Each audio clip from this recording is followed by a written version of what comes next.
No, quasi date. State da ultime test.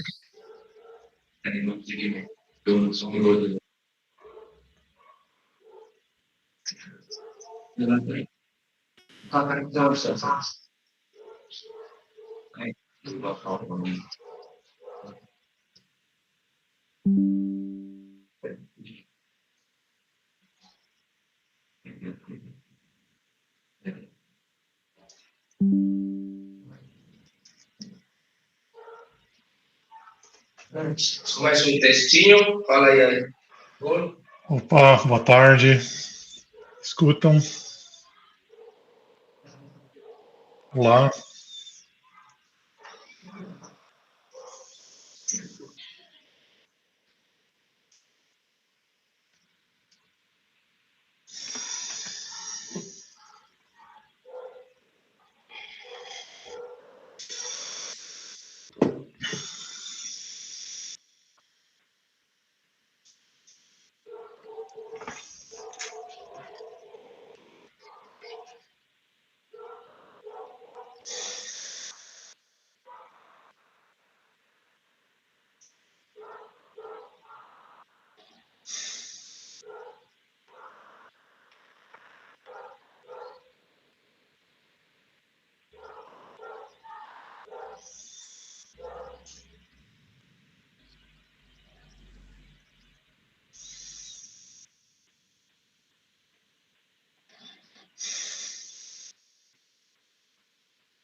Então vamos começar. Boa tarde a todos. Muito prazer aqui. Mais um seminário de engenharia de computação. Mais um amigo participando. Obrigado, Alberti. Alberti é aluno também, mas um aluno da faculdade. Eu não gosto de todo o currículo dos convidados. Tem o link lá. Eu destaco alguma outra coisa. Você sabe que eu sou meio informal, bem, né? Mas o Alberto e eu começamos a trabalhar juntos por volta de 2008, né? Aquelas propostas de Net do Futuro, aqueles primeiros mini cursos, né? De ideias. Aí você foi com a sua nova Gênesis, né? Isso.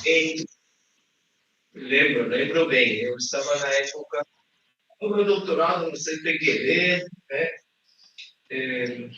Então é um prazer estar aqui, né?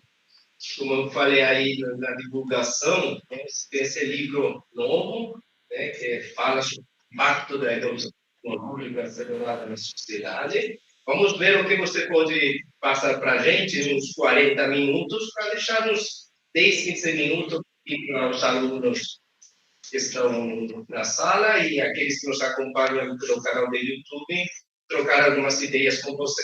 Combinado? Então, Joia. por favor.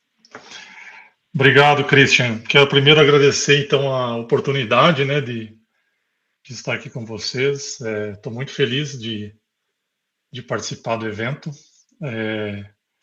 Prazer, né, estar aí de volta interagindo com a Unicamp. Como você disse mesmo, a gente esteve junto por já alguns anos trabalhando em pesquisa, né, de novas arquiteturas, e foi por aí mesmo, 2008, 2009, que nós nos encontramos aí em algum congresso.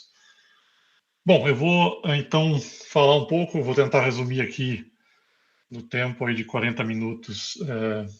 Vamos ver se eu consigo, né? Porque a gente tem o livro que o Christian comentou, tem 5 anos de trabalho, e o resto das coisas que influenciam esse livro tem 15. Então, quem já defendeu a tese aí de 3 anos de trabalho sabe como é difícil condensar, né, uma tese de doutorado e mestrado e condensar no tempo da defesa. Mas eu vou então explorar um pouco dessa questão dos impactos das tecnologias na sociedade. Eu dividi a apresentação em duas partes. Uma primeira parte eu vou falar mais de tecnologia e impactos, e uma segunda que eu vou um pouco além disso, mas relacionado, claro. Aqui está meu Instagram, se alguém quiser me seguir aí, trocar ideia, tá? Primeira coisa que eu preciso falar aqui é que essa apresentação é a minha visão pessoal e não das organizações em que eu atuo. Então, isso é importante porque muitas coisas às vezes não se alinham ou se alinham de várias formas e então essa é a visão minha, tá? Como pesquisador, como autor. Bom, eu vou iniciar por aqui. Eu preparei uma figura e ela no livro ela está completa aqui. Eu vou falar uma parte dela, tá? Relacionando várias tecnologias e como elas vão impactando a sociedade. E nessa busca por determinar, né, a origem dos impactos e como que isso acontece e em qual ritmo, a primeira coisa que eu observei, né, nas minhas leituras e estudos foi que existe um avanço tecnológico, né, por trás de grandes mudanças, e esse avanço ele é embasado na melhoria das tecnologias. E aí a primeira coisa que eu fui atrás de ver é qual é o ritmo disso, e a gente sabe que é um ritmo exponencial, né, lei de Moore, para os transistores em chip já é famosa, né? A gente sabe que já dobrou a quantidade de transistores em chips várias vezes, acho que mais de 20 vezes. E hoje a gente já tem aí placas, né, de transistores e chips com trilhões, né, se consegue fazer aí no processo atual de fabricação. Então, mas não é exclusivo, tá? A gente tem outras leis, por exemplo, a lei dos retornos acelerados do Raymond Kurzweil, que fala que isso acontece para todas as tecnologias humanas em ritmos parecidos, não exatamente o mesmo. Então a gente pode dizer que a base dessa árvore, ou seja, o tronco dessa árvore da evolução tecnológica, é justamente esses avanços exponenciais que basicamente são exponenciais porque a próxima geração de tecnologia sempre é feita com o melhor da anterior, né? Nenhuma tecnologia nova se desenvolve com o pior da anterior, é sempre com o melhor da anterior. E a melhor tecnologia de uma certa geração, ela também catalisa mais recursos, portanto, ocorre uma segunda exponencial em cima da primeira, e é isso que a gente está vivenciando hoje, né? Por exemplo, ninguém vai desenvolver uma próxima geração de linguagem de programação pior que as atuais e se tornar referência do mercado, né? Pode até desenvolver uma pior, mas dificilmente vai receber uma onda de investimento, né? Então, esse processo ele culmina nesse avanço exponencial de tudo que os humanos botam à mão. Como resultado, a gente tem uma árvore de disrupções que é autossimilar, né? E a gente observou, eu junto com um colega meu aqui, o Estevão, nós observamos que enquanto um grupo está fazendo disrupção de uma geração, já tem um grupo fazendo da próxima e assim por diante.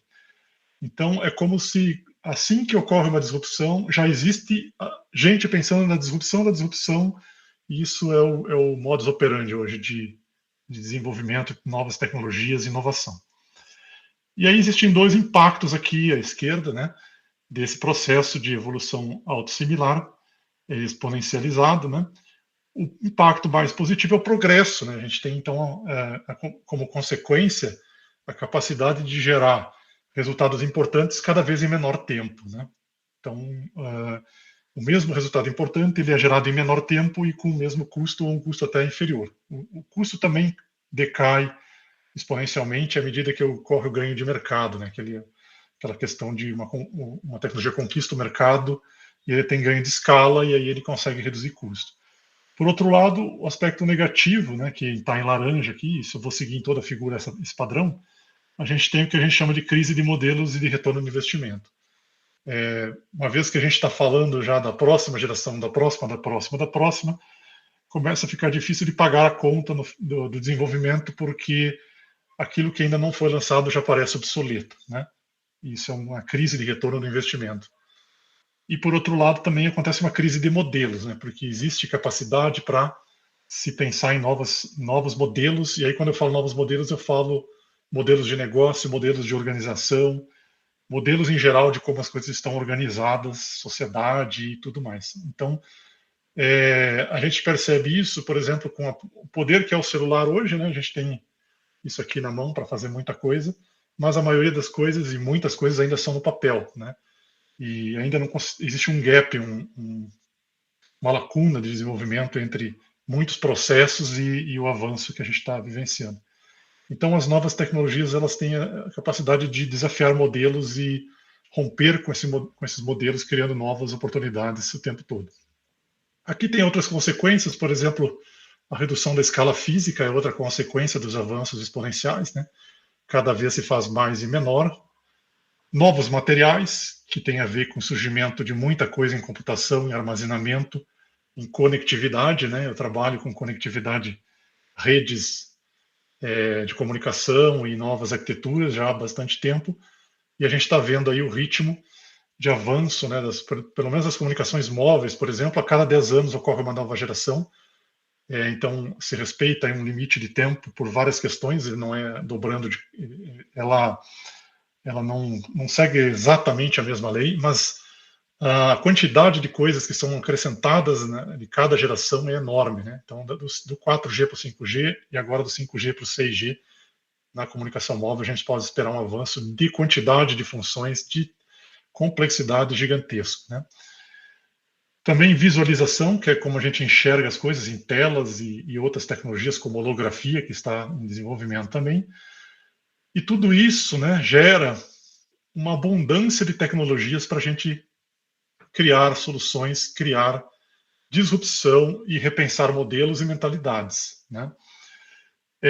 Computação, em particular, é muito relevante nessa discussão de hoje, porque muitos dos futuristas, aquelas pessoas que tentam prever o futuro e desenhar futuros, criar futuros, né, baseado no que se conhece hoje, muitas vezes só falam do futuro baseado num tipo de computação, que é a de von Neumann, que é essa que está no computador que vocês estão usando aí no celular de vocês. Mas existem outros tipos de computação evoluindo muito rápido, né? E isso é muito importante para o futuro, porque muitas coisas que a gente tem limites hoje vão ser ultrapassadas em breve nesse mesmo ritmo exponencial. Eu gosto de falar da computação neuromórfica, que é a computação que imita o cérebro, né? São chips feitos com neurônios artificiais em hardware. E para vocês terem uma ideia, é possível se treinar redes neurais nesses chips com 1/1000 do custo de energia. São computadores assíncronos, ou seja, eles só computam quando existe motivo para computar, e não como é a arquitetura de von Neumann hoje, né, que você computa o tempo todo, fica fazendo ciclos de processamento mesmo que você não tenha objetivo naquele momento. E isso, para a inteligência artificial, então, vai ter uma nova onda de aceleração em breve, com a chegada dos computadores neuromórficos. Só para vocês terem uma ideia, o ChatGPT, por exemplo, que é a inteligência artificial do momento, né, todo mundo fala dela, dessa proposta, né, dessa solução. O ChatGPT ele foi treinado com 20.000 máquinas, sendo 10.000 computadores convencionais e 10.000 placas de vídeo, né, GPUs da NVIDIA, e no data center da Microsoft. Então, usando computação tradicional e placas de vídeo durante vários meses, eu acredito, não tenho bem certeza se foram vários meses, mas foram essas máquinas, um esforço computacional enorme. Agora, imagina se você tem máquinas muito mais capazes, com exaflop de capacidade, rodando de uma forma assíncrona, com 1000 vezes menos gasto de energia, você vai conseguir treinar essas grandes redes neurais em menos tempo, né? Então, isso tem um impacto enorme. Além disso, a gente tem a computação fotônica, que está avançando também, computação molecular, com pequenas moléculas, sejam elas nanotubo, né, inorgânicas ou orgânicas, grafeno, no caso das inorgânicas, e no caso das orgânicas tem também computação com DNA. Existe também computação quântica, né, computação baseada em estados da matéria, queda, né, dos estados para estados de menor energia, e com isso você consegue computar também. E eu acredito que a gente vai ter uma convergência dessas técnicas computacionais num conjunto de técnicas em computadores híbridos com várias técnicas, e isso é o que nos aguarda para o futuro.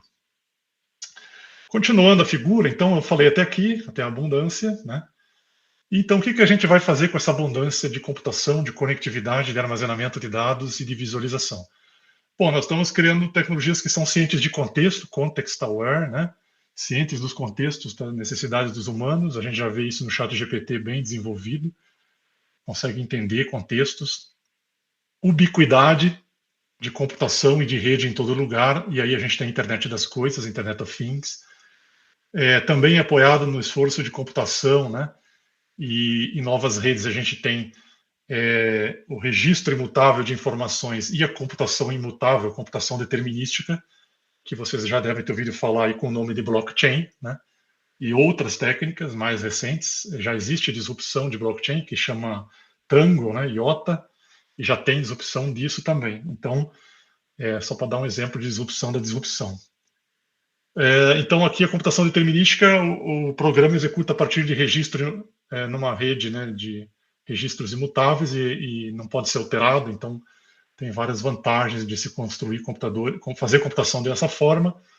E isso tem dado origem aí aos criptoativos, às economias digitais, né, que a gente está vendo aí acontecer, DApps, que são os Decentralized Applications, uma série de novas técnicas a partir desse braço aqui da árvore. Para o lado da esquerda, a gente tem então a digitalização e a transformação digital, né, resultado dessa digitalização. A gente tem o esforço de tornar as coisas cada vez mais autônomas. No CIG, por exemplo, que eu trabalho, né, sou coordenador da parte de software do projeto Brasil CIG. A gente trabalha com modelos de redes totalmente softwareizadas e com um máximo de uso de inteligência artificial e técnicas de computação autonômica para tornar essas redes que elas operem sozinhas, se otimizem sozinhas, né, se configurem sozinhas. E a gente já sabe que boa parte do que tem hoje em comunicação móvel já é virtualizado, softwareizado, e agora, quando a gente junta aqui a parte de digitalização da moeda, né, do dinheiro, com a parte de computação autonômica, a gente começa a criar aí coisas bem interessantes de mercado digital, né? Eu acredito que o CIG todo vai ser baseado em mercado digital. Também a gente que tem capacidade de simular coisas muito maiores, né, que a gente não conseguia simular antigamente, a gente enxerga tudo como um serviço, a servitização.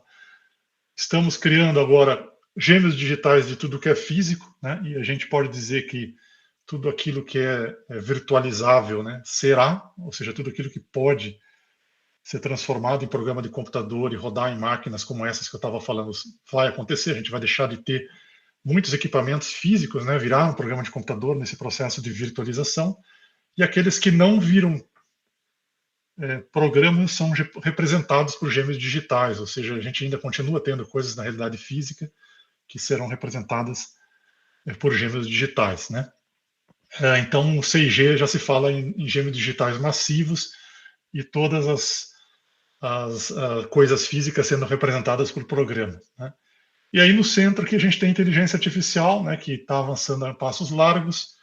A gente vê aí um grande impacto na sociedade a partir de pouca coisa que foi feita, que foi trazida até agora para o mercado, de fato, como é o caso dessas IAs especializadas, né, que elas representam conhecimento através de redes neurais e elas conseguem, então, criar, né, combinações do que está ali e então elas são criativas, elas são generativas, né, o termo que se usa, né, e permitem criar esses grandes modelos que a gente tem hoje baseado em linguagem. Então, é uma representação do conhecimento, é só uma pequena parte da pesquisa de IA que chegou no mercado, né. Eu gosto muito de citar o Jürgen Schmid-Huber, que é um pesquisador lá da Suíça, que trabalha com inteligência artificial. Foi ele que inventou um dos principais algoritmos de inteligência artificial. E se você olhar o site dele, deve ter, sei lá, ele tem perto de 1000 artigos publicados.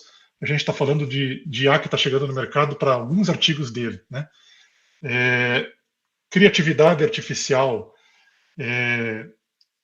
várias outras técnicas que já estão, né, em construção, né, estão sendo desenvolvidas, e, por exemplo, como criar abstrações do mundo real, do mundo físico, do mundo virtual,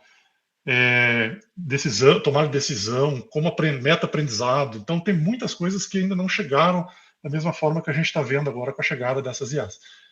Então, isso vai mudar tudo, né? Isso já está mudando e vai mudar tudo daqui para frente. Por isso que está aqui no meio da minha figura IA, Data Science, alimentando as cidades inteligentes, né? Porque elas se baseiam em tudo isso aqui, um pouquinho de cada coisa. Assistentes pessoais. E aqui à esquerda a gente tem novas realidades, como realidade virtual aumentada, né? No sentido reverso, à esquerda, aqui a gente tem a programabilidade do físico, que é algo que está, inclusive eu e o Christian trabalhamos nisso, né, com redes programáveis, onde um programa de computador controla como é que funciona a rede física. E isso está só no começo. A gente pode esperar que todo físico seja programável por serviços e por software dentro desses mercados digitais. E a gente chega no final do século, então, com a previsão do Michio Kaku de termos matéria programável. Ou seja, se a gente juntar aqueles tipos de computação que eu falei no início, e você puder programar através de software, né, a matéria, você começa a ter robôs muito pequenos e você começa a ter estruturas moleculares sendo programadas por software. Isso já acontece em certos graus, mas ainda não é algo do nosso dia a dia. E novas interfaces, como as interfaces ápticas para você ter o toque à distância e a holografia. Né? Continuando, aqui tem mais uma parte de cima dessa figura, tá? A inteligência artificial, onde que ela vai parar, né? Ela deve chegar aqui no que a gente chama de inteligência artificial geral, que em inglês é Artificial General Intelligence, porque o que nós temos hoje ainda é inteligência artificial específica. E eu costumo falar o que é a inteligência artificial geral? É aquela que se torna indistinguível do que um humano é capaz de fazer. Né? Imaginem que cada um dos processos mentais humanos, e existem estudos sobre isso, em torno de 53 processos, e a gente está falando só de alguns desses processos mentais humanos presentes nessas IAs atuais. Na AGI, todos eles estão presentes, ou a maioria deles estão presentes, e cada super máquina dessas, com várias técnicas computacionais, vai suportar alguns desses processos. E isso vai, então, criar, é possível que se crie, né, no futuro, essas inteligências artificiais gerais, e elas vão, então, avançar num ritmo extremamente acelerado, que se chama aí de singularidade tecnológica, né, o momento que acontece isso, onde a máquina consegue se reprogramar, se refazer, né, ela consegue aprender com seus próprios pensamentos, com seus próprios conhecimentos e se redesenhar, e o ciclo de melhoria se torna infinitesimal. Para ela é como se os humanos estivessem parados no tempo e ela acelera então numa velocidade de desenvolvimento enorme, né? E isso é o que se chama de singularidade tecnológica, né? Daí tem dois caminhos aqui: ou a gente vai acabar com tudo, né? O apocalipse e a crise de relevância dos humanos, para que servem os humanos agora, né? São duas consequências desse processo. E o progresso. Então, se a gente conseguir, de fato, né, tirar proveito da tecnologia sem nos destruirmos, e esse é um risco bem grande, porque as inteligências artificiais nesse nível, elas vão aprender olhando para os humanos, a principal referência de aprendizado será os humanos, e elas vão aprender o que nós temos de bom e o que nós temos de ruim. Então a gente vai amplificar tudo que os humanos têm de bom e de ruim, e se a gente amplificar o de bom e o bom for, vamos dizer, em maior escala, a gente vai ter, então, um progresso como nunca tivemos rumo a uma sociedade utópica de futuro que vai se espalhar para o sistema solar e além, né? Ou a gente pode ter um apocalipse onde essas máquinas sejam enviesadas para o lado ruim da humanidade e elas, baseadas em exemplos de nós humanos, resolvam fazer mais do mesmo que a gente já faz, e isso pode ser, nós não vamos conseguir competir com ela, não há como controlar as IAs, né? Essas AGIs, em conversa aqui com o colega, o Ivan Calaz, aqui em Santa Rita, né, nós concluímos que é como se fossem, essas IAs serão como nossos filhos, né? Você não controla um filho, você pode orientar, você pode direcionar, você pode dar exemplo, você pode liderar, né, dar um bom exemplo, tudo, mas a decisão, no fim das contas, é da própria IA. Enquanto elas estiverem especializadas, a gente não tem muito problema. Mas quando elas virarem AGIs, aí elas vão se espelhar na gente. Então, por isso que a gente precisa usar essas tecnologias para mudar modelos e mentalidades humanas, porque é nisso que elas vão se inspirar, né? A gente vai ter depois os corpos físicos dessas inteligências artificiais, teremos a presença dessas inteligências artificiais nas novas realidades, que inclusive eu não falei aqui, mas essas realidades elas são hoje muito conhecidas pelo termo metaverso, né, que reúne novas realidades. O metaverso pode ser definido como novas realidades amparadas em tecnologia. Tá? Aqui vocês estão vendo que tem uma ligação com filosofia, ética, moral, autoridades, nações e governos, gamificação da sociedade, neoludismo, que são aqueles que vão se posicionar contra tudo isso e dizer que a gente não deve usar a tecnologia e devemos ficar onde estamos ou voltar para trás em termos de tecnologias, regressão tecnológica, né? A digitalização aqui das moedas e também a descentralização, que é um efeito causado quando você empodera as pessoas, você reduz os atravessadores, né? Então você tem o surgimento de novas economias, economia criativa, economia colaborativa, economia compartilhada, multimoeda, né? Ou como o colega também, o Curtin Guimarães, costuma definir, metaeconomia, que é a economia em tempo real, digital, em diversas moedas, espalhada pelo mundo inteiro, né? Isso, então, já está possibilitando várias coisas. A gente tem mercados digitais, onde o intangível tem mais valor, às vezes, que o tangível, né? O físico se torna commodity e o valor está no virtual. Compartilhamento e generalização do físico é outro efeito, tá? Desse avanço, onde o físico passa a ser compartilhado. Você não precisa mais ter um carro para andar de carro, basta usar um aplicativo. Você não precisa mais ter um apartamento para morar, basta usar um aplicativo. E assim por diante, né? Carros, apartamentos, e a gente está nesse processo de desapego, né? Do físico, porque é muito fácil você ter o físico à sua disposição a partir do virtual, né? Então, muita gente está reduzindo as posses e muita gente está virando nômade digital, né? Consegue receber em qualquer moeda, consegue viver em qualquer lugar, tem mobilidade, o que conta é a experiência de vida, mais do que posses, né? E aqui a gente vai ter, então, algumas coisas também. É possível você ter uma imersão total em novas realidades, muita gente reduzindo as posses, como eu disse. E você pode ter, então, mais liberdade para experimentar diversas realidades nos metaversos. E também você pode ter e vai ter, certamente, novas angústias, novos aprisionamentos de não conseguir sair de uma certa realidade e transitar entre realidades, né? E essas novas angústias podem ser de todo tipo. A gente já está vendo um pouco disso acontecer hoje nos celulares, né? Muita dificuldade aí nas novas gerações da gente acompanhar o que eles fazem e também muitos problemas do tipo de psicológicos mesmo, resultado de tanto de imersão e de interação que essas novas tecnologias proporcionam, né? Gente, então essa aqui é a visão geral, a primeira parte aqui da minha fala, né? Sobre como que eu enxergo, então, os avanços das tecnologias e quais são alguns dos impactos que a gente está vendo, né? Bom, aqui existe, então, grandes desafios. Todo o tecnologia, ela, por um lado, ela traz grandes oportunidades, por outro, ela sempre traz grandes desafios, né? E talvez dentre os desafios mais comentados aí está a perda dos empregos, né? A gente não ter mais relevância no mercado, a gente ter que se reciclar o tempo todo, né?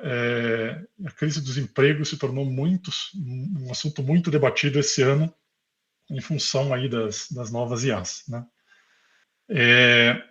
E aí, isso que eu estou falando para vocês, né? Agora está chegando ao público em geral, né?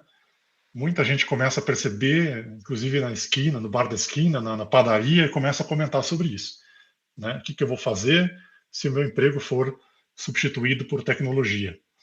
Eu vi uma pesquisa, o Silvio Meira postou essa semana uma pesquisa que foi feita com 670 milhões de empregos no mundo inteiro, falando que até 2027 teremos uma queda de 15% nos empregos existentes, na quantidade de empregos.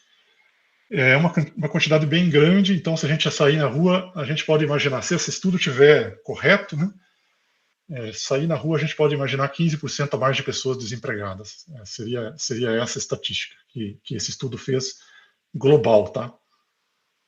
O Brasil tem algumas complexidades a mais, então eu já estou estimando que a gente vai ter um quinto, né, de pessoas com problema de emprego nos próximos anos, até o 2027.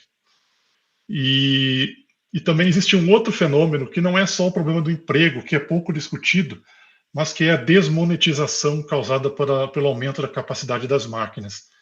Como assim, Albert? À medida que uma máquina consegue fazer algo que antes só uma pessoa conseguia fazer, é mais barato fazer isso na máquina. Portanto, mesmo que o cara esteja empregado, o salário dele tende a diminuir, porque a máquina faz a mesma coisa num custo menor, tá? Então, eu costumo falar que emprego será um problema, mas diminuição dos salários talvez seja um problema até maior, né? E isso vai impactar o mercado consumidor, porque se você não tem dinheiro, como é que você consome, né? E aí toda a discussão gira em torno disso. Bom, em 2019 eu ajudei a criar um movimento de transformação completa, criativa, multidisciplinar aqui em Santa Rita do Sapucaí, chamado Renacidade, ou Renascimento das Cidades. E nesse grupo a gente tem discutido essas coisas desde então. E eu vou apresentar então algumas ideias, alguns aprendizados que eu tive relacionados a isso, né? Por onde começamos a transformação, dado que se ficarmos como estamos, gente, essa é uma opinião minha que eu acho que é importante frisar. Se ficarmos como estamos, teremos problema, tá? Teremos problema.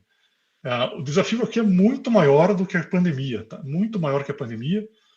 E o desafio aqui é de reinventar os humanos, principalmente, tá? Como reinventar os humanos. Eu estudei algumas ideias e vou apresentar aqui algumas delas. Eu peço até desculpa àqueles que não estão aqui nesse slide, porque são muitas pessoas e não conseguiria colocar em 40 minutos de fala, né, e em um slide só. Então, peço desculpa àqueles que não estão aqui.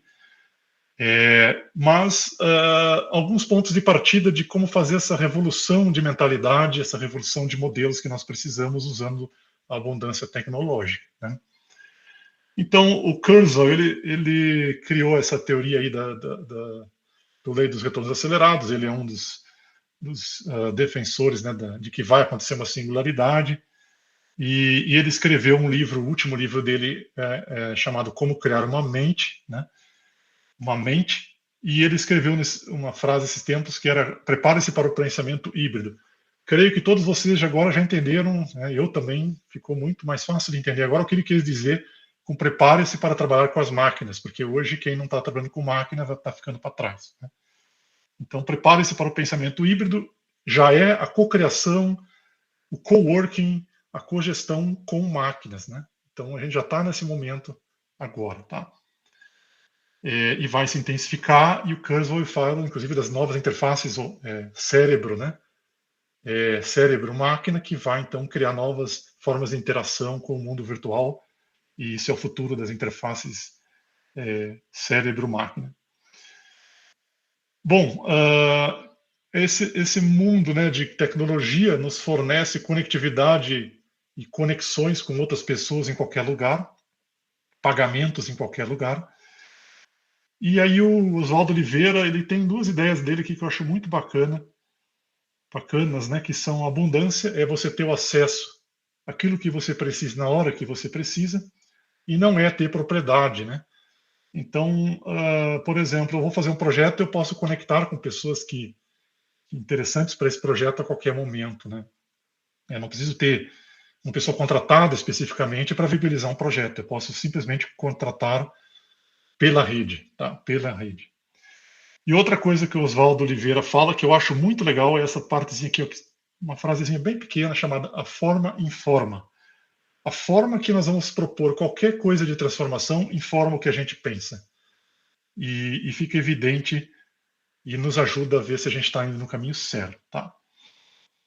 Principalmente em algumas ideias mais no final aqui da minha apresentação, essa questão da forma é muito importante. Bob Deutsch, com a transversalidade E, quer dizer o seguinte: o mundo hoje é muito complexo para a gente fazer o ou, né? Então, se a gente quiser entender esse mundo e quiser prosperar nele, a gente tem que fazer o E. Significa que a gente tem que entender de tecnologia, de filosofia, de humanas, de biologia, fazer o E. É muito difícil, porque ao mesmo tempo que nós chegamos aqui um pouco no modelo industrial, né, aprofundando em assuntos específicos, eu mesmo fiz doutorado aí na Faculdade de Engenharia e Computação, né, da Unicamp. A gente aprofunda com o doutorado a fundo num tema, né? Quando eu estava aí, não estava olhando para os lados, mas nos últimos anos comecei a olhar para os lados a partir de muitas visitas que eu recebo no laboratório, principalmente depois do surgimento do Festival Hacktown aqui em Santa Rita. E aí ficou evidente que é necessário ir para os lados também. Então, hoje o desafio é cobrir essa área desse quadrado, né?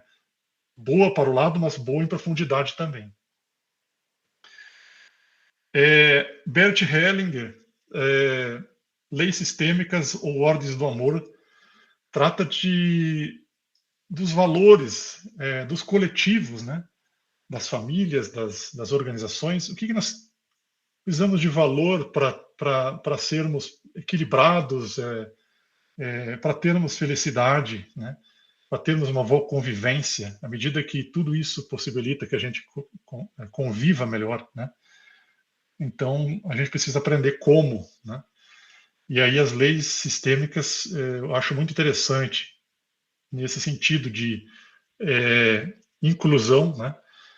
Reciprocidade, o equilíbrio de dar e receber com as outras pessoas e também a ancestralidade, que é você honrar o que já veio antes, né?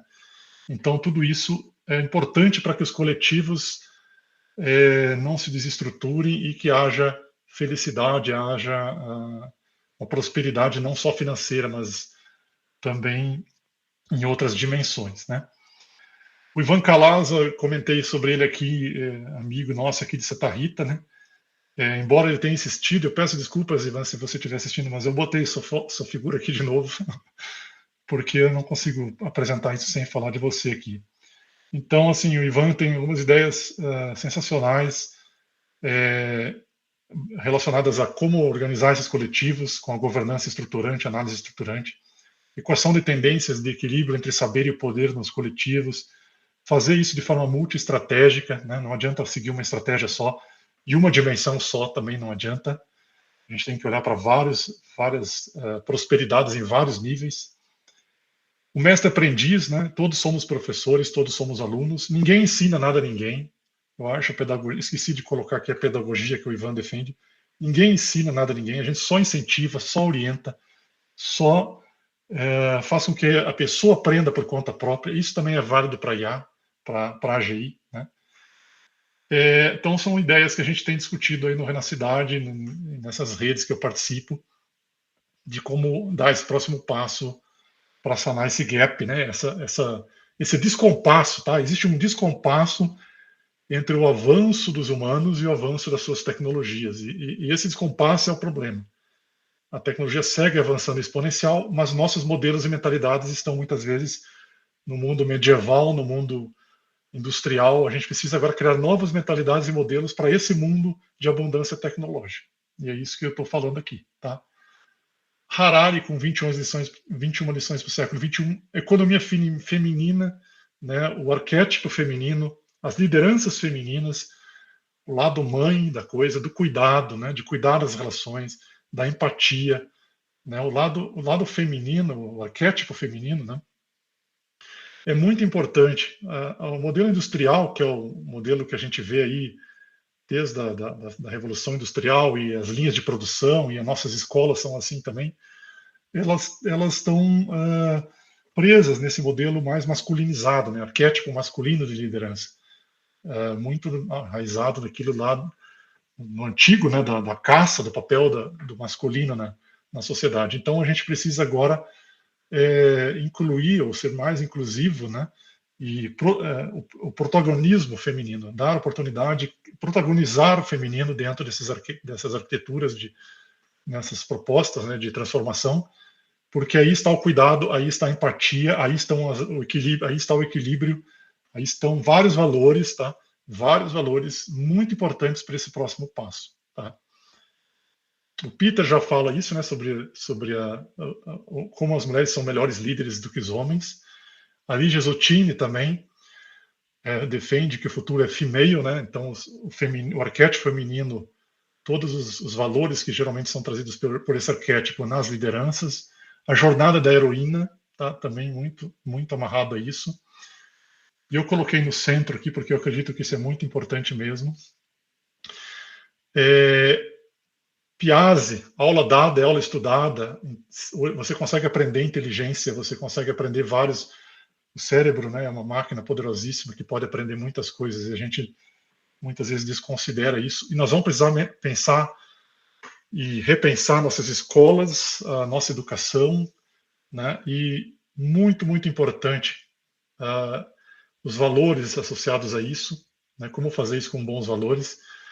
E um termo também cunhado aí há muito tempo, que eu descobri agora com Ralph Petkov e Bo Aguilar, né, que é a metanoia. Né? A metanoia é a capacidade de mudar a própria forma de pensar. Tá? E isso vai ser fundamental, a gente ter a capacidade, desenvolver a capacidade de mudar a própria forma de pensar. Holocracia, novas organizações, tá? Esse lado mais à direita tem a ver com isso. Modelos organizacionais mais orientalizados, horizontais, né? Capitalismo consciente, né? Repensar os modelos financeiros, econômicos, incluindo, né, essa parte dos humanos, né? Equilibrar as coisas, né? Organizações que curam, né? Uma organização capaz de curar as pessoas dos seus traumas do mundo industrial, né? Que seja calorosa, amorosa, né? Capaz das pessoas se sentirem bem, delas trabalharem num propósito, né? Delas se sentirem realizadas, felizes, né? Não só na linha de montagem, mas como ser humano, né? Reinventando as organizações com Frederic Laloux, autogestão, integridade, propósito, né? Então, trabalhar esses valores é muito importante. Eu falo muito de valores porque eu acredito que o mais importante é a gente cuidar dos valores, tá? Isso é, de fato, o mais importante hoje. Tecnologia, ela sempre tem um viés, eu aprendi também isso discutindo com o Kurt, né? Aprendi que tecnologia sempre tem um viés de quem desenvolve ela, né? Então, sempre vai ter um puxadinho para um lado, para o outro, às vezes consciente, às vezes inconsciente, de quem desenvolve a tecnologia. Portanto, existe uma falácia, né? Eu concordo com o Courtney, que muitas vezes a gente acha que tecnologia é neutra, mas sempre tem um viésinho ali de quem fez, né? E o uso também é que se dá, né? Então, as tecnologias muitas vezes são mais próximas do neutro, embora tenha algum viés ali. Muitas vezes elas são mais neutras, às vezes puxando um pouco mais para o ruim, um pouco mais para o bom, né? Isso é muito subjetivo. Mas o uso que a gente dá, às vezes alguém criou uma tecnologia pensando no bem e o uso vai totalmente para o lado errado, né? Então, o uso que a gente dá nas tecnologias é muito importante. Ok? Então, isso também tem a ver aqui com o processo de evolução. Juntando tudo, eu creio que a gente tem a transformação completa da realidade, tá? Tudo que nós temos hoje, todos os modelos, mentalidades, tudo está mudando num ritmo exponencial muito rápido. Onde queremos chegar como humanidade? Eu creio que a gente precisa chegar em futuros de valor, tá? Futuro onde o que importa são os valores. Se os valores forem bons, a gente vai usar bem as tecnologias, a gente vai criar boas tecnologias e isso vai nos levar para a utopia, vai nos levar para a felicidade. Então, eu fiz aqui um estudo do que precisamos fazer o E, né? Então, o que nós precisamos é de ser indivíduos, tá? E coletivos, tá? Indivíduos e coletivos inteligentes, e isso inclui o ser humano e as máquinas.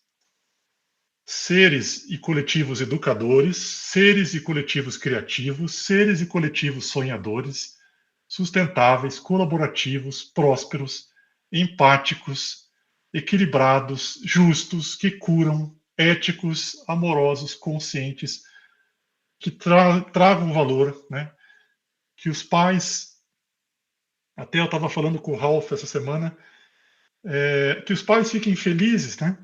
Que pai não fica honrado com um filho que conseguiu coisas boas? Então, nossos pais, os ancestrais, têm que se orgulhar daquilo que a gente fez. Isso tem a ver com ancestralidade e com honra. Se a gente fizer o E disso, muitas chances da gente ter um indivíduo e um coletivo feliz.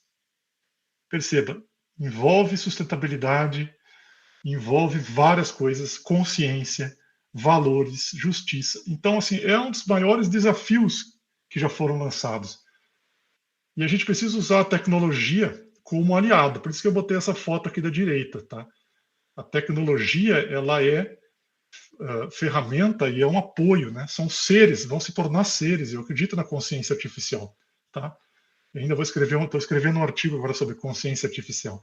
Então, eu acredito que a gente vai ter apoio se a gente buscar esse apoio e se a gente trabalhar os valores para fazer tudo isso aqui.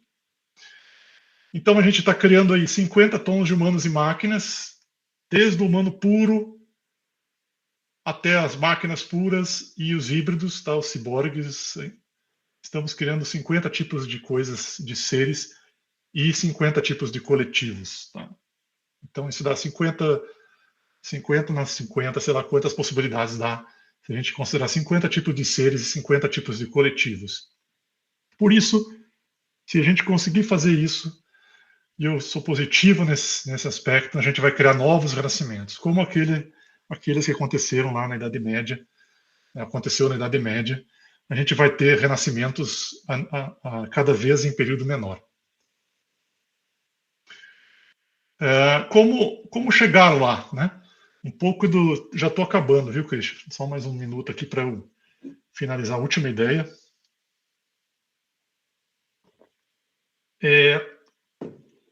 Então, a gente está trabalhando, estou trabalhando com a Lala Denzelin numa ideia que são novos sistemas operacionais sociais. São sistemas operacionais da sociedade para conectar indivíduos e criar esse sistema social apoiado em tecnologia. Tá? Essa eu acho que é uma ferramenta para chegar nisso que a gente está falando. Empreendedorismo social em rede, então usar as redes para fazer empreendedorismo social, porque a gente precisa evoluir como sociedade, mentalidades e modelos. Cocriação com máquinas, já tinha falado.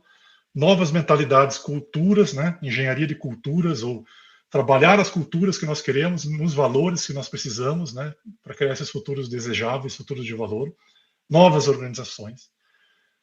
Muito importante dar um bom exemplo para as máquinas, porque elas vão se espelhar na gente e depois eles são como filhos, a gente não consegue controlá-las, tá? A ideia de que a gente vai conseguir controlar superinteligências, eu não acredito nela. O máximo que a gente vai conseguir fazer é dar um bom exemplo. E muitas outras ideias aqui. Então, essas duas que estão mais escuras aqui, né? Novos sistemas operacionais sociais e empreendedorismo social em rede, é as que eu tenho feito, tá? E o meu livro, ele deixa algumas ideias de como ir adiante em outras etapas aí, outras ideias também de como chegar lá nesse futuro, né? Esse aqui é o livro, né? Está sendo lançado ainda, já está disponível na Amazon e no Clube dos Autores, tá? E é isso, pessoal. Muito boa, interessante. Quantos tópicos relevantes, né? Eu acho que na viagem para Brasília para o SBRC, já sei o que eu vou levar de leitura. Eu vou estar com o livro lá, Christian. Se você quiser, eu vou levar exemplares, viu? Você assina para mim. Bom, sim. Pode deixar. Já levantadas. O pessoal do chat também. Eu quero começar com uma, né? Que certo. Eu tocou o assunto de inteligência artificial, né? O cenário que tem duas perspectivas, né? Uma muito positiva e outra um pouco preocupante, né? Uma ferramenta, uma arma que possa ser ter um uso também inadequado, né? Você deve ter acompanhado, né? O que fala um dos pais da inteligência artificial da Google essa semana, meio que deu um passo atrás e falou: eu quero sair disso, né? Porque não sei para onde que a minha contribuição está indo e para onde, né? Estou assustado. Como que você vê isso de forma sintetizada? Que você tem a falar e já passo para as outras perguntas. Sim, sim. A responsabilidade, né, de quem desenvolve é enorme, né?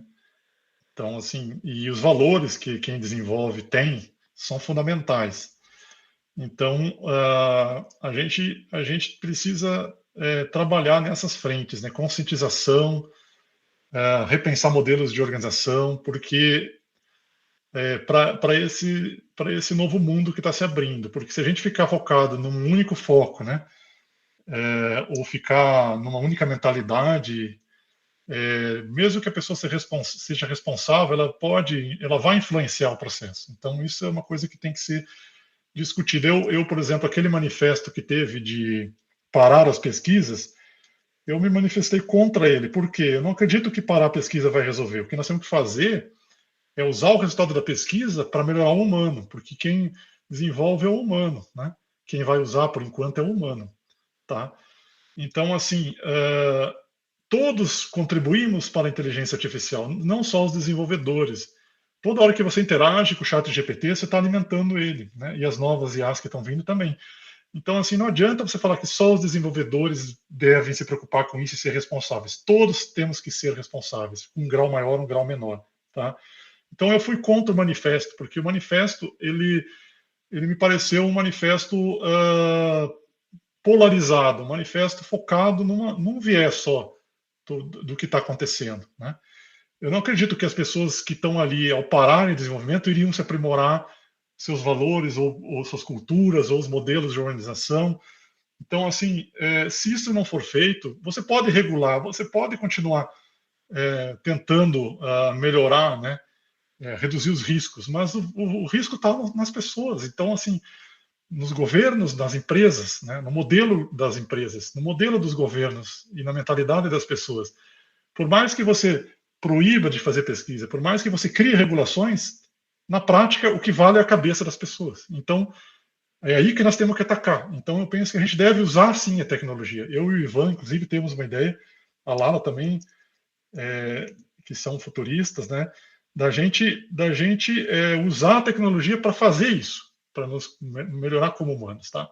A segunda parte, uma partezinha só rapidinho que você comentou, enquanto a gente não tiver singularidade, IA é muito mais ferramenta que outra coisa, mas no momento que a gente tem uma singularidade, é uma outra entidade autônoma, tá?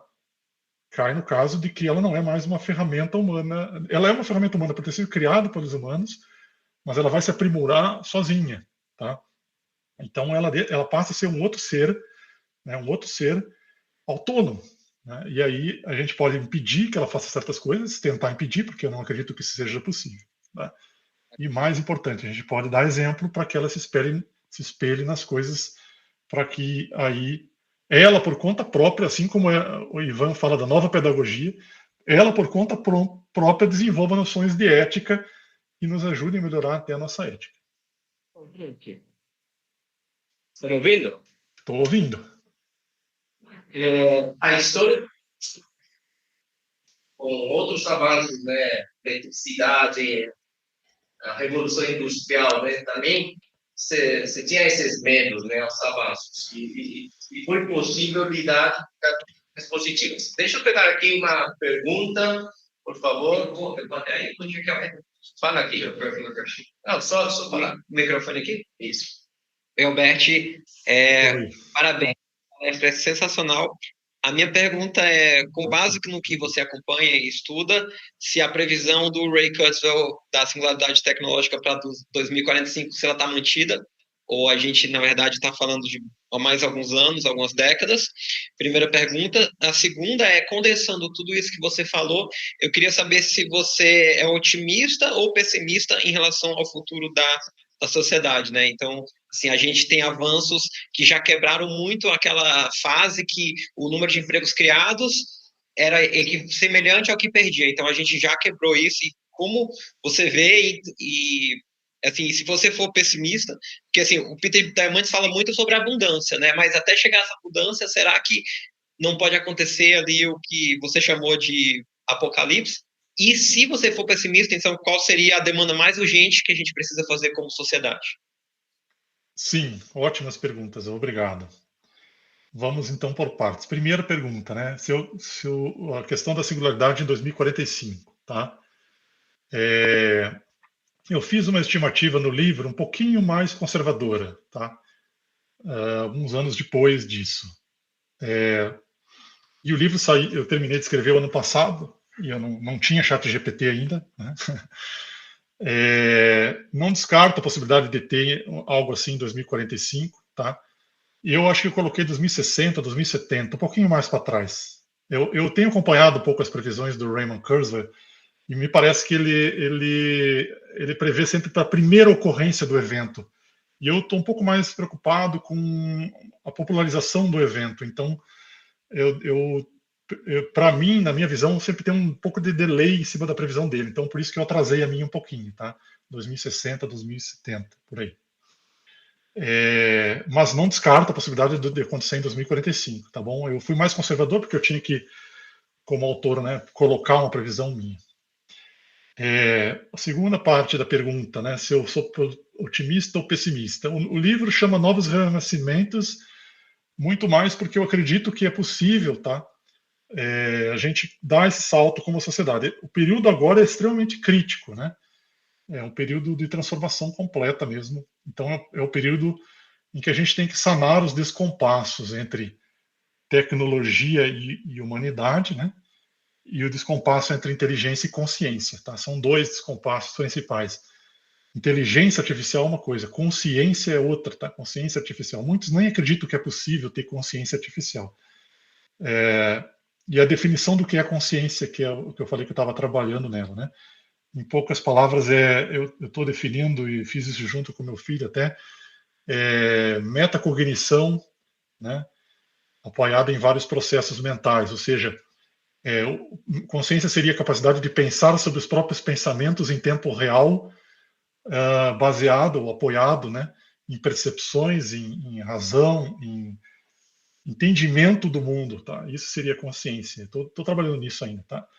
Mas assim, eu acredito que é possível. A gente pode ter um mundo positivo, sim, mas se a gente não se mexer, nós não vamos ter, tá? Isso daí, então assim, é um desafio. A gente tem que se mexer no nível necessário e não é pouco, tá? Mas eu acredito que os humanos eles podem fazer esse passo. Então, eu tenho me mantido otimista. Pode ser até que haja um período negativo de quedas e de retorno, de regressão agora, né, nos próximos anos, tá? Mas eu também acredito que a sociedade vai se reorganizar, ela vai mudar de mentalidade, vai criar novos modelos para poder cobrir esses distanciamentos, tá? Então, existem dois perigos: a gente cair no caos absoluto e a gente cair em ditaduras digitais absolutas. São dois perigos. Os dois extremos, tanto um caos total, em que não existe regulação nenhuma, não existe regra nenhuma, e isso é parecido com um câncer, né? Que discutindo com a Lala, a gente chegou nessa conclusão, ela já tinha essa ideia, ela que me convenceu. E no outro lado também, uma ditadura digital completa, a gente vai acabar com a liberdade, e quem lê meu livro aí vai ver que eu defendo a liberdade. A paz e a liberdade são valores que os humanos devem dar o exemplo, porque se a gente não der exemplo de liberdade, as máquinas também vão criar ditaduras digitais e elas vão botar a gente no cabresto, né? A última, tem mais uma parte da pergunta que eu acho que eu esqueci. Não sei se eu respondi tudo. No final, né? Então, o que você acredita ser a demanda mais urgente da gente como sociedade para evitar esse tal possível apocalipse? Sim. A demanda mais urgente é de valores. Valores, tá? Liberdade, paz, talvez a principal, ética, amor, né? Amor, ética. A demanda mais urgente é de valores. E aí, como é que nós vamos melhorar o nosso entendimento de valores? Usando tecnologia, tá? Eu não defendo que a gente faça isso sem o apoio da tecnologia. O que eu estou falando é o seguinte: nós temos máquinas, nós temos tecnologia, nós temos redes sociais, nós temos sistemas operacionais sociais, nós temos inteligência artificial. Vamos usar isso para mudar valores. Essa é a receita, a meu ver. Nós temos várias perguntas ótimas aqui no chat, né? O Kleber, o Arthur, o Davi, né? É muito nessa linha de IA, dominação, até a parte de questões de regulamentação, né? De lei. Você já tocou nesse assunto, vamos ver se temos aqui uma pergunta em sala de aula. E mais outra na fila. Olha agora, e já são 2 horas. Acho que vou, para respeitar o horário, né, que tem compromisso, vou pegar só mais uma, e aí vamos ter que convidar você outro dia aqui. Né? Tá bom. Antônio, parabéns pela palestra, eu gostei muito. Eu acho que minha pergunta é mais no sentido de complementar a pergunta anterior também, né? Você falou que com o avanço da tecnologia os empregos estão em risco, certo? Então, essa é uma discussão que eu gosto bastante, eu leio bastante coisa sobre os empregos e os salários. Salários, então, exatamente. O que eu queria te perguntar é, na sua opinião, qual a solução que você vê para isso em um médio, curto e longo prazo, né? Você acha que é mais na linha de uma renda básica universal, por exemplo, ou algo que tem que ser, por exemplo, superado o modo de produção atual para que a gente consiga sobreviver e não ir para esse lado do apocalipse e colapso total? Cara, excelente pergunta. Para mim, a resposta se resume a uma palavra: educação. Essa é a solução de fato. Uma única palavra. Dá para fazer outras ações? Dá. O Basic Income, por exemplo, que você acabou de citar, eu acho interessante, mas eu não acho interessante você dar o recurso simplesmente por dar. O que eu acho interessante, e outra coisa que eu discuti com a Lala Denzilin, e a gente chegou no mesmo ponto, é que a gente faça, sim, novas moedas onde as pessoas possam contribuir, não necessariamente o dinheiro, mas o tempo, ações públicas, por exemplo, ajudar a cuidar uma praça, ajudar a cuidar uma rua. A gente tem milhares de coisas para fazer, tá? A gente não tem dinheiro, a gente tem milhares de coisas para fazer. Então, a ideia de criar modelos e sistemas multimoeda ou multidimensionais nesse quesito, né, é justamente para que as pessoas possam contribuir e aí elas recebam apoio em outra moeda. Mas eu não acredito que a gente vai resolver o problema se a gente simplesmente der o recurso. Não vai resolver. Então, assim, a resposta curta, educação. A resposta grande, novos modelos de moedas, multimoeda, onde as pessoas possam contribuir de várias formas, mesmo que não tenham dinheiro, tá? Não tenham emprego. Excelente mensagem, né? Educação. Por isso que estamos aqui também aprendendo juntos com você. Somos todos professores e alunos o tempo todo. Então, obrigado mais uma vez, Albert. Te conto daqui a pouco. Vou dar uma lida no teu livro, pegar a sua assinatura física. Pode deixar. Ótimo. Obrigado. Só lembrando, sexta-feira que vem não tem seminário. Nós vamos fazer uma sala aqui para fazer feedback, reflexão de todas as palestras. E voltamos na outra quinta-feira, Beth. Nós vamos ter uma palestra sobre 6G, né? Um assunto que você está trabalhando, para que é de interesse de todos nós. Então, obrigado a todos e até a próxima. Abraço, saúde. Tchau, obrigado, gente. Abraço para todo mundo aí. Vamos renascer junto. Muito bom.